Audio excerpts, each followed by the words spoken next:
Hi, good evening.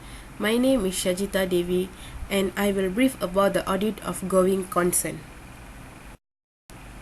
Okay, what is that?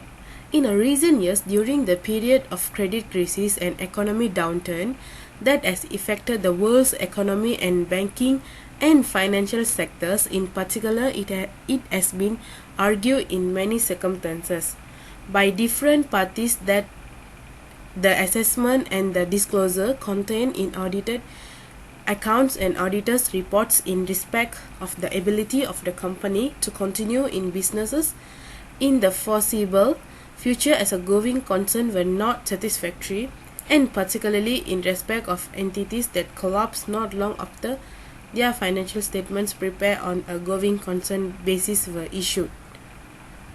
However, the going concern assessment undertaken for financial reporting purposes is not intended to provide a guarantee that the company will remain a going concern until the next accounts are issued.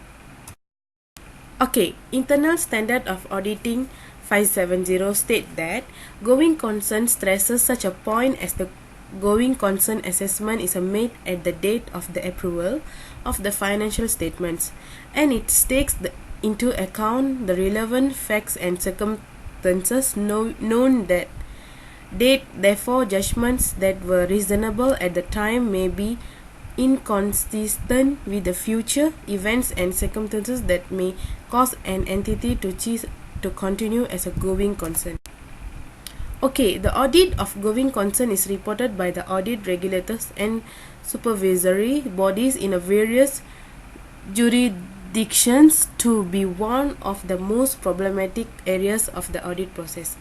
Okay, why they say so? Okay, it's because when the financial statements are prepared on a going concern basis, assets and liabilities are recorded on the basis that the entity will be able to realize its assets and discharge its liabilities in the normal course of business, and it is assumed that the entity will continue in business in the foreseeable futures. Okay, furthermore, ISA 570 deals with the auditor's responsibilities in auditing the management's use of the going concern basis in the preparation and presentation of the accounts. The standard sets of the objectives of the auditor's works and the specific requirements to fulfill. Okay, in addition, ISA 570 clarifies the respective responsibilities of the management of the company and the auditor in assessing the entity ability to continue in a business as a going concern. Okay, let's see. Therefore, often a confusion of a lack awareness about the roles of management and the auditors in the assessment of going concern. Okay, why this happen? It is because of the lack of responsibility of the management and the directors, and the most important is the responsibilities of the auditor. Okay, financially, ISA 1 presentation of financial statements are prepared on a going concern basis unless the management or directors either intend to liquidate the entity of key operations or have no realistic alternative but to do so. Furthermore, wisely, it will be advisable for the assessment to include as a minimum the preparation of a budget, trading estimates and cash flow forecast, and an analysis of the company's borrowing requirements and facilities. And finally, going concern is a fundamental assumption that generally underlies the preparation of the financial statements of all companies. Okay, this is the responsibilities of the managements. Okay, let's see these are the directors will have to evaluate which of three potential conclusions is a very important thing for the directors to evaluate. Okay, let's see what's that. There are many material uncertainties that may cause significant doubt about the company's ability to continue as a going concern. And there are material uncertainties related to events or conditions that may case significant doubt about the company's ability to continue as a going concern, but the use of going concern basis remains same.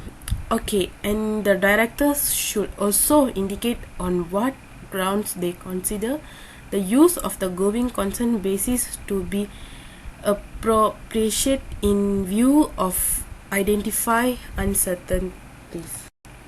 Okay, let's see the responsibility of the auditor, which is the most important thing. Okay, the responsibilities of the auditor is to determine the implications for the auditor's report. Furthermore, to obtain sufficient evidence regarding the to obtain sufficient appropriate evidence regarding the appropriateness of a management's use of the going concern basis, and finally to conclude on the basis of audit evidence whether a material uncertainty exists in a respect of events or conditions that may cause significant doubt about the entity's ability to continue as a going concern. Okay, as a conclusion, although the current economic outlook is uncertain, there are no indication that bills will not continue in operational existence for at least 1 year from the balance sheet date. Disclosure made in the financial statements in connection with this matter are clear and understandable. Okay, let's take a case study on the going concern. As an example, Spring Garden Centers.